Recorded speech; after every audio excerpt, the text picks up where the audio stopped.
Before you write your Post-UTME, I would urge you to watch this video. Don't cheat. If you turn your neck, camera will remove you. Hello everybody, my name is Miriam. I am a law student at the University of Lagos. You already know my name. I don't need all this introduction. There's no need for it, basically.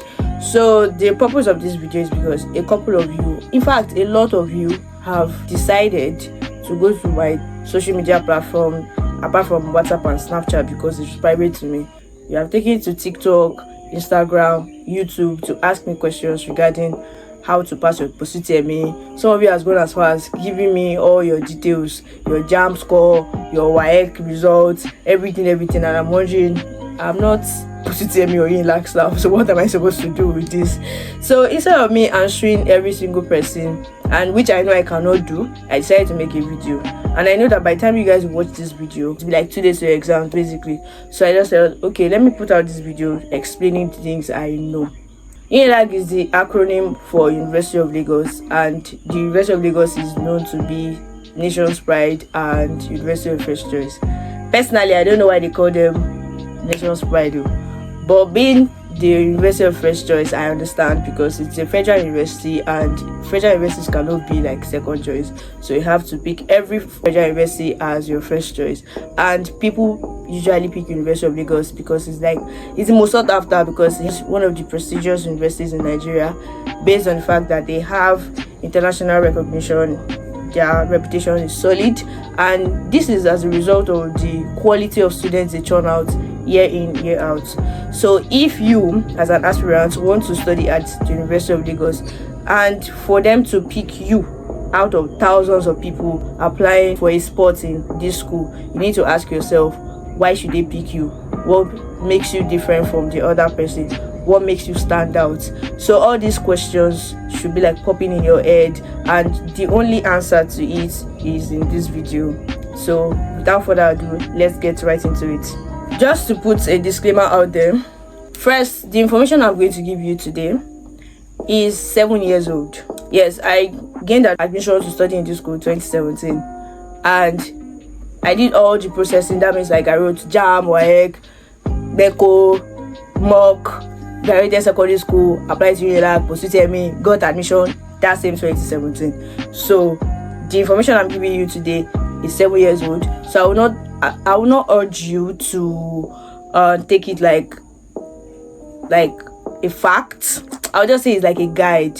I'm just here to guide you on how to like go about your Post-UTME basically, and the things, relevant information, things you need to know. You get? So I'm not a staff of University of Lagos. I'm just a UNLAG student, law student, doing my thing on YouTube, teaching people and helping you guys basically. So yeah, that's about that. Like I said, I gained admission to study in like 2017, and I wrote Post-UTME in October 2017. I'll never forget that time. Yes. So the challenge with getting admission to a school like this is that many of you do not know how to calculate your aggregate score. Aggregate score is your score towards, like, how would I put it, if there's a cutoff mark for the course you are applying to study for, you get, there is an aggregate score that you as a student need to have, and that aggregate score would probably be the cutoff mark, and I would advise that you beat that cutoff mark. So how do you come about calculating your aggregate score? You need to know this. Start from your JAM, WAEC, and your Post-UTME. So Post-UTME is just the minor part of it, even though this minor aspect of your aggregate score can make or mar you, can give you the admission to study the dream course that you want, and also it might stop you from studying your dream score, because if you do not meet the aggregate score, that means you do not meet the cutoff mark for that course in the department or in the faculty. Is that you do not get admission at all, or they ask you to take another course lesser than that course that you wanted to study. So you have to meet your aggregate score. So how do you calculate it? This is how we do it. You know, University of Lagos, they admit students with JAM, O-level, and Post-UTME. O-level is WAEC. So for JAM, your JAM carries 50%, WAEC carries 20%. Your Post-UTME carries 30%, totaling 100. So if there is a cutoff mark for a course that's like 70 point something, that's like 70%. And you as a student, you either meet it or you beat it. So how do you do this? You need to look at the previous set cutoff mark. For example, this is 2024. So you have to look at 2023. The cutoff mark for 2023 for your course. Note it down. Sit down. Go to your drawing board, drawing table. Now calculate your WAEC, your JAM. And from the calculation that you already have, you will know probably you will be admitted to study for that course or not. Basically, you see why I said your post-UTME is like the minor part. You've done the most of the work when you wrote your JAM and your WAEC. So how do you arrive at getting 50% or your score for your JAM? So how do you arrive at these calculations, bringing all your A's, B's and C's in WAEC down to 20%? I will explain to you. First, JAM is over 400. So whatever score you have, divide it by 8. Then you get your, what's it called, like that. So now, for your WAEC, A1 is 4. It's 4 points. B2 is 3.6 points. B3 is 3.2 points. So it's like for every grade, A1, B2, as you are going down, minus 0.4. A1, 4.0. B2, 3.6. B3, 3.2. C4 is 2.8. C5 is 2.4. And C6 is 2.0. You know, we don't accept D or E. No. So it has to be A, B, C, basically. So when you put all these things together, you are the one that know you know the number of A's you have, the number of B's you have, the number of C's you have. So you have to put everything together. That's why I say carry a sheet of paper and start writing all these things down. So once you arrive at the calculation for maybe the number of A's, B's and C's that you have in your WAEC, arrive at the calculation, total calculation, put it aside, then your JAM, add both of them together. You know that is already over what? That's over 70. So you see that from whatever you arrive at, you will now be the one to determine that since post-UTME is 30%, let's say you have 40, and your course you want to study, the previous year's cutoff is like 65. You are not aiming for 25 in post-UTME. You are aiming for 28. You know why? They can decide to increase it. Cutoff mark for admission is not fixed. They change it every year. It depends on the number of students that's applying for the course in a department or a faculty as a whole. So they will now calculate everything, look at the score of every student, now set the cutoff mark for it. So for example, the previous year 65 for the course you want to study. This year they now set it at 68, and you have 65. Sure, you will get the course. No, let's be honest. You cannot get it. I'm not cursing you, but I don't know how it will work. So, and even if okay, you have 65 and they set it at 65, I bet you that there are students that will have above 65. So let's now say that they now have a lot of students that have like maybe 70. They will start calculating, picking those ones from 70s downwards. So before your own turn, before you get your turn, you might lose that chance, because they can decide to say, for this course we want 500 students, and before you get to you, there are a lot of people that already had 70 at first, then down to the cutoff mark that they needed. So you see why I said that you have to beat the previous year's cutoff mark, because they can decide to increase it or decrease it. In my own case, 2017, I had 266 in JAM.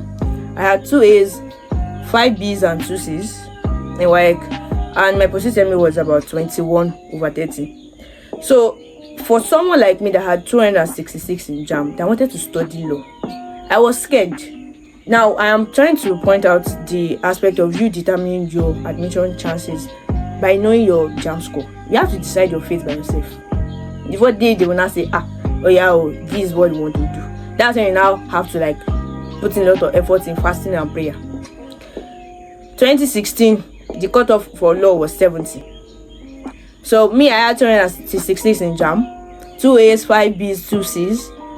I was like, I need more than 20 in what was it called? I was aiming for 25/30 in post-UTME. When I now saw 21, I started crying. because I was like, hey, I put everything together. It was looking like, I think it was 70, but I was like, these people can try to increase this thing. So that means my chances of getting low is very, very low. So I was really, really scared. I remember I used to cry a lot. I'll be praying. But as God will have it for me, they brought the cutoff mark down to 68. And that means I beat the cutoff. And of course, there are a lot of students in my faculty, my set, that beat the cutoff. Because my own name on the list of law students was about 100 and something. That's for someone like me that has 70. So that means the number one person probably had 75 or 80 for law. So you want to study law, you're having 220. How? Or medicine and surgery? No, now it can't work. So you have to decide all these things. You have to put everything together and just look at it like, can I get admission with this thing like this? But at this point, I think we cannot really do any change of course or anything. So you just have to up your game, reading game for your post-UTME. And this is why I will give you few tips as you are going for your post-UTME. I will give you advice. Like I said I have advice for you guys. So number one advice is you need to study for your exam.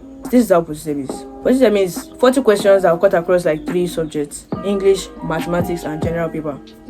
15 questions for English, 15 questions for maths, and 10 questions for general paper. So the English is English that me and you are speaking.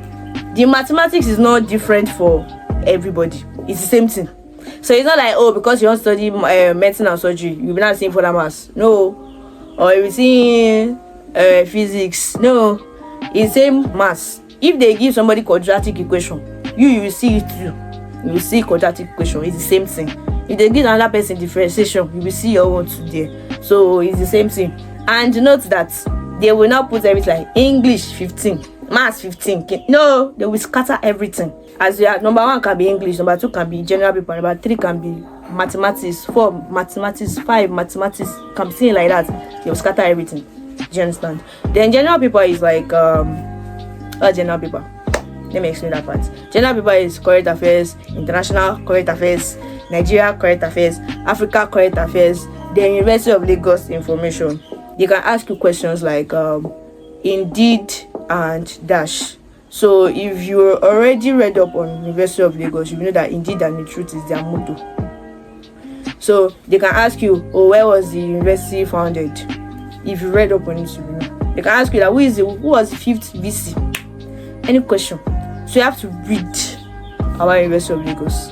So when I say general paper, it might not only be current affairs. It can be for you. It can be just University of Lagos alone. For other people, it can be mixture of University of Lagos for general paper, basically. So now, for all these things, you need to study really hard. See, you are coming to university. This is not secondary school that you want to copy your friend. You are coming to university. You have to read. Again, your post-UTME is online. My own time, it was online too, but I came to school to come and do my online exam in the school. So I did my own at FSS, ETC at FSS. Some people did their DLI. But people now, you have liberty of sitting at your father's house or going to any center to do your own. So, no cheato. If you turn your neck, camera will remove you. Of course. So that's why you have to study really hard. You're coming to university. This is not child's play. You have to read. You have to read. Then you need to practice past questions. Take it from me as a law student. I use past questions to read sometimes, to know how to read. It's one of the strategies for my study sessions. Do you understand? To pass exam, I use past questions a lot. So I know that this is like 2 days or 3 days to your exam, depending on whenever you want to write your exams, your post-UTME exam rather. But you can still do some past question reading. You need to read. You need to study past questions. You actually need to do that. Past questions help you to know the questions, the kind of question they will ask you, the way they will set it.